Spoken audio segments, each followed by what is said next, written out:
E aí, pessoal, Rick Teu trazendo mais um episódio do Filosofia de Boteco para vocês. E neste episódio falaremos sobre razão, moralidade e os limites do conhecimento. Tudo isso na ótica do grande e do ilustre e do polêmico Immanuel Kant.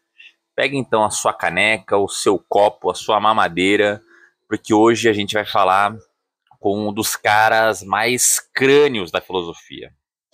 Kant é um homem que colocou a razão no centro da parada e basicamente disse: tá na hora de pensar com a própria cabeça. Mas calma aí, antes de você desistir achando que vai ser uma aula monótona, uma aula chata, que o Kant é ilegível, não dá para aprender, larga disso. Aqui é o Rick Teu, aqui é o Filosofia de Boteco. E a gente vai se esmiuçar sobre esse alemão com uma pitada de bom humor e algumas doses de reflexão, tentando trazer Kant do século XVIII, XIX para nós, né? Então, vamos começar do começo. Kant nasceu em 1724, na Prússia, que hoje é a Alemanha, né? Não existe mais a Prússia. Hoje, a cidade que ele nasceu é uma cidade da Alemanha. E ele era tão metódico, tão rotineiro, que a galera de Königsberg, que é a cidade que ele nasceu, ajustava o relógio, né, os relógios, pela hora que ele saía para passear. De tão metódico, de tão previsível. Os relógios não eram ajustados pelo sol, por alguma sombra, por nenhum evento natural. Era pela rotina kantiana. É sério, isso é uma anedota que tem bastante fama, se propagou por bastante tempo e espaço, que conta quão rotineiro, o quão centrado no seu método, na sua disciplina, era Kant. Imagina um cara tão previsível que ele era um ponto de referência na própria cidade.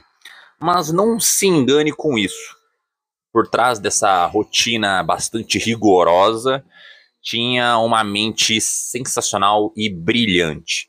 Kant revolucionou a filosofia ao questionar tanto os racionalistas, que prezavam pela razão pura, pelas ideias inatas, tais como Leibniz, Spinoza e Descartes, como também criticou e questionou os empiristas, como David Hume, George Berkeley, John Locke.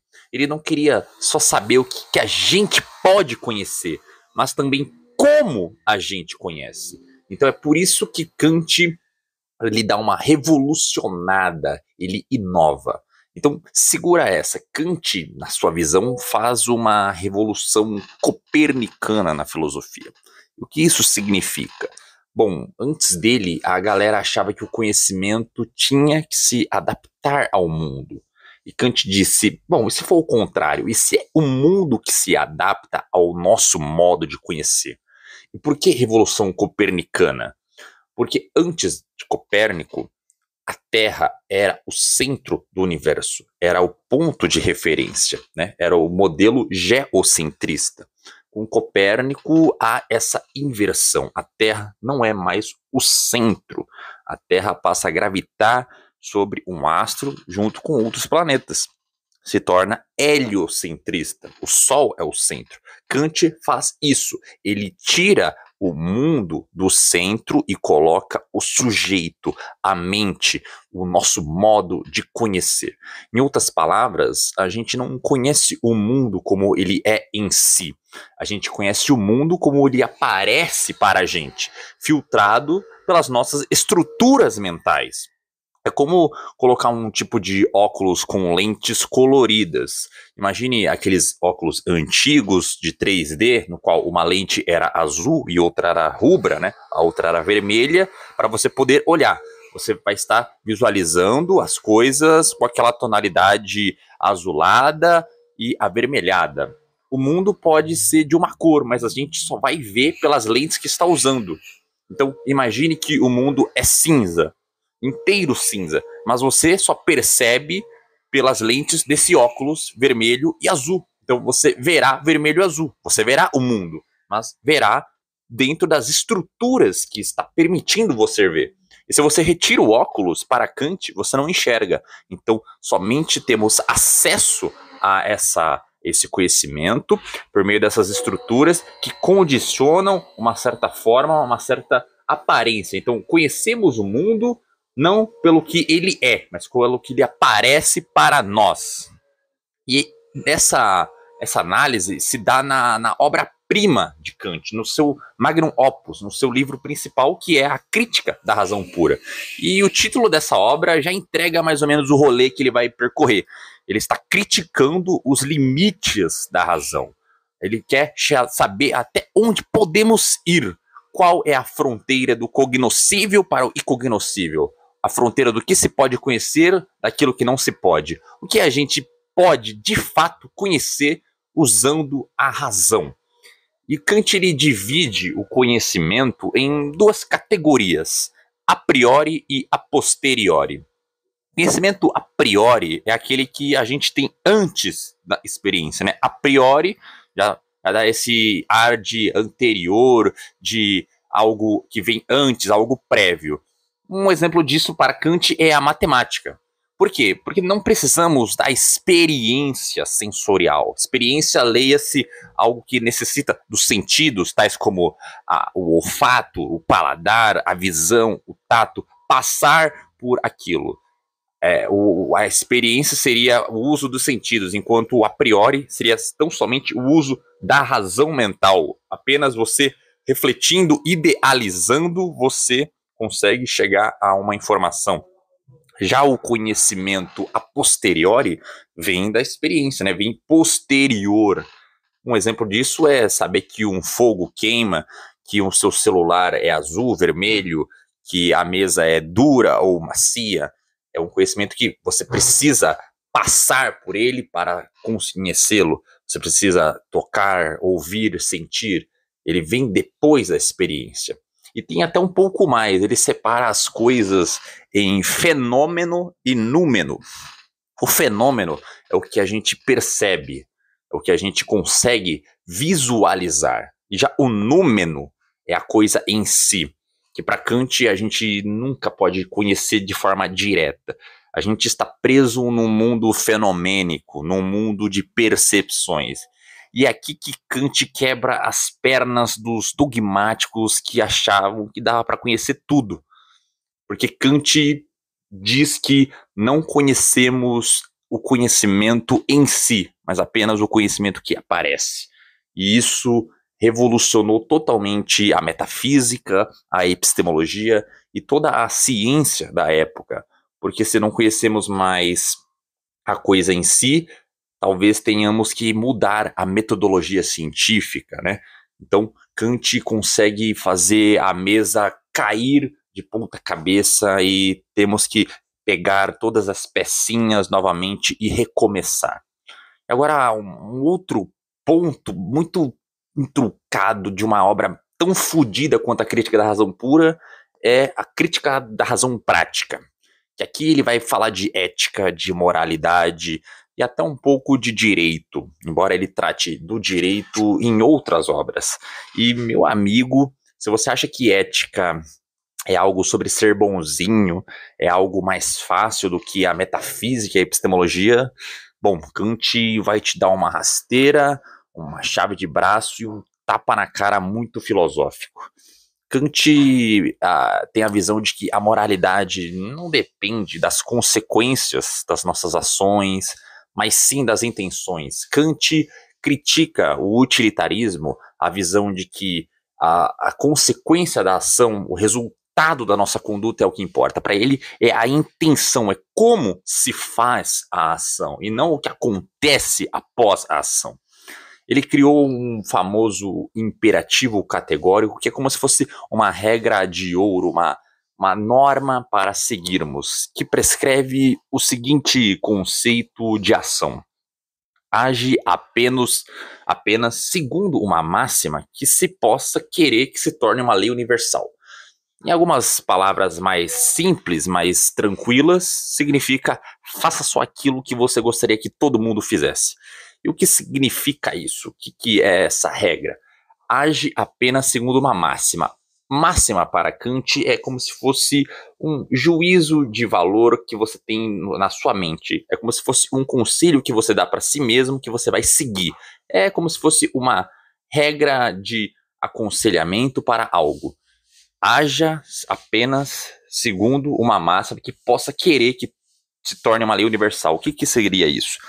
A sua máxima, a sua forma de agir, você deve agir como se todos pudessem agir desta forma. E o que isso significa? Age de uma forma que o mundo inteiro, a todo tempo, em todo espaço, possa agir igual, sem que isso colapse o mundo ou que implique em o outro não poder agir.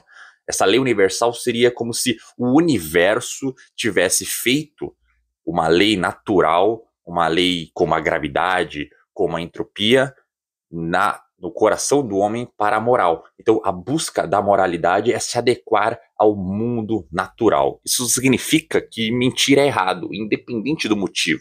Isso na visão de Kant. Não importa se a mentira vai salvar alguém. Se mentir não pode ser uma regra universal, até porque se pudesse, então não haveria honestidade, não haveria contratos, não haveria segurança na ação, porque a qualquer momento eu poderia estar mentindo, eu poderia estar enganando. Então não é universalizável a mentira. Ela não pode ser feita por todos, a todo momento, em todo lugar.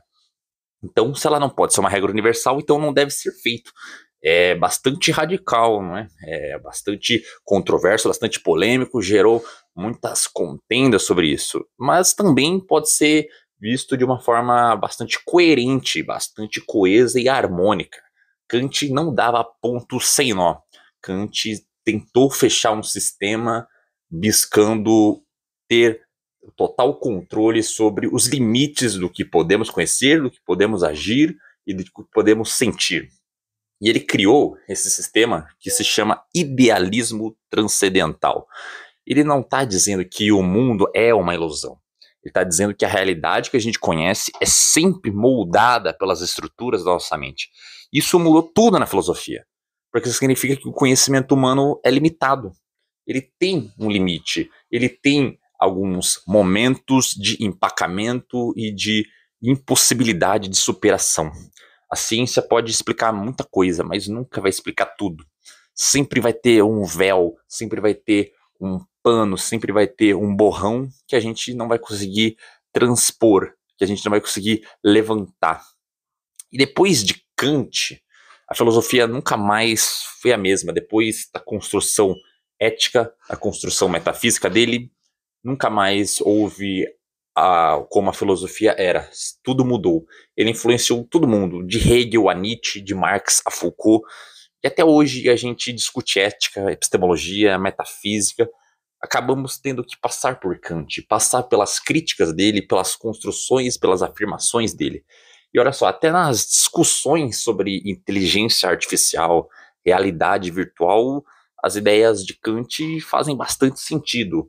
Afinal, a gente está sempre lidando com as representações do mundo e nunca com o mundo em si, nunca com o número, mas tão somente com o fenômeno. É claro que nem todo mundo concorda com Kant. Ele foi o maioral, o bastião da sua época, mas não significa que houve total adesão.